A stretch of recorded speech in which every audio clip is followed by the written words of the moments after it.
Don't realize this, but Donald Trump is a keen observer of history.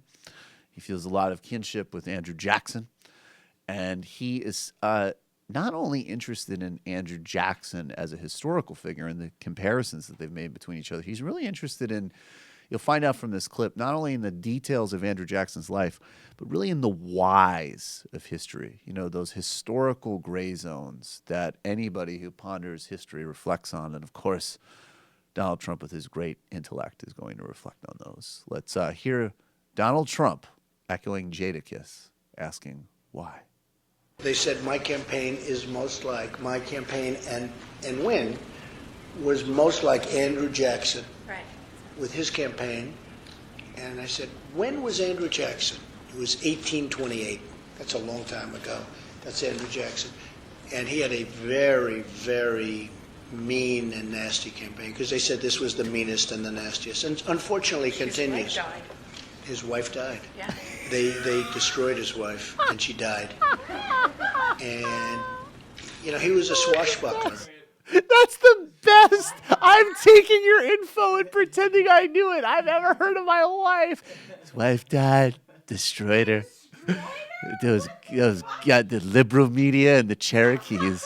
He just destroyed her. As naked as you'll see Trump immediately take on someone else's information as if he knew that. That's why they call it the Trail of Tears, because they were crying about what they did to his wife. Campaign because they said this was the meanest and the nastiest, and unfortunately continues. His wife died. Yeah. They destroyed his wife and she died. And you know, he was a swashbuckler, but when his wife died, you know, he visited her grave every day.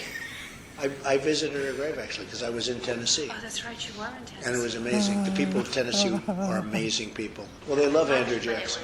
They love Andrew Jackson in Tennessee. Yeah, he's a fascinating. I mean, had Andrew Jackson been a little bit later, you wouldn't have had the Civil War. Pause it.